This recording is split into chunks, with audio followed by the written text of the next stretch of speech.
Have you ever wondered what happens if virtual worlds stop being separate from the real one? If we could walk into the internet, not with clicks or taps, but by stepping inside it?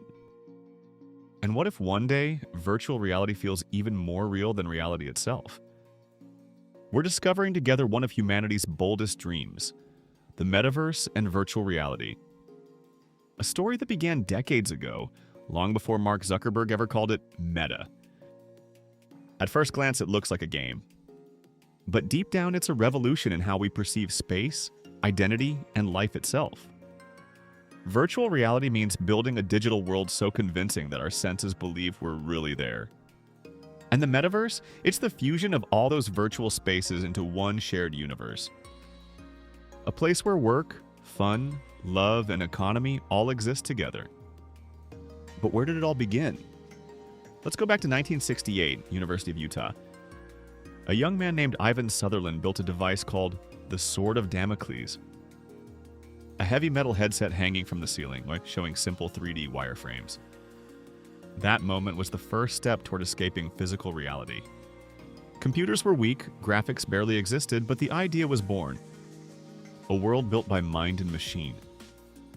In the 1980s, as video games and cinema exploded, the term virtual reality went mainstream. Companies like VPL Research created headsets that tracked head movement. The graphics were primitive cubes, but the sense of immersion was real. Around the same time, writers joined the vision. In 1992, Neil Stephenson's novel Snow Crash gave the world the word metaverse.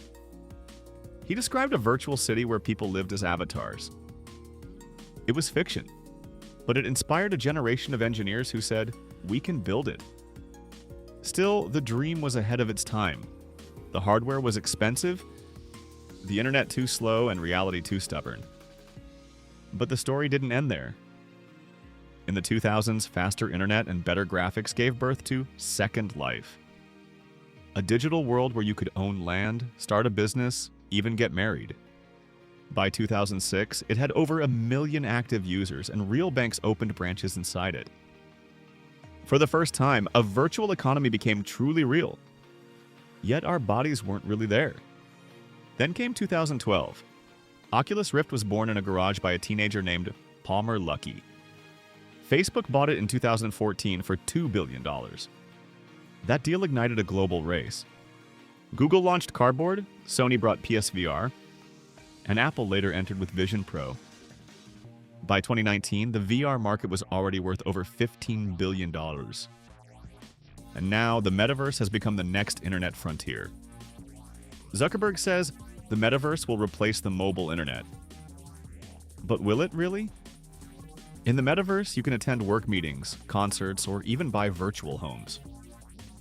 By 2023, companies had already invested over $120 billion into metaverse projects.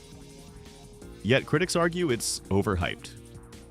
Data shows only 28% of headset owners still use them after 1 month. The excitement fades fast.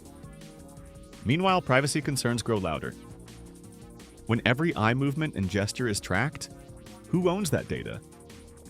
At the same time, VR is transforming medicine, education, and engineering.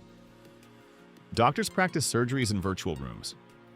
Teachers take students on historical or cosmic field trips.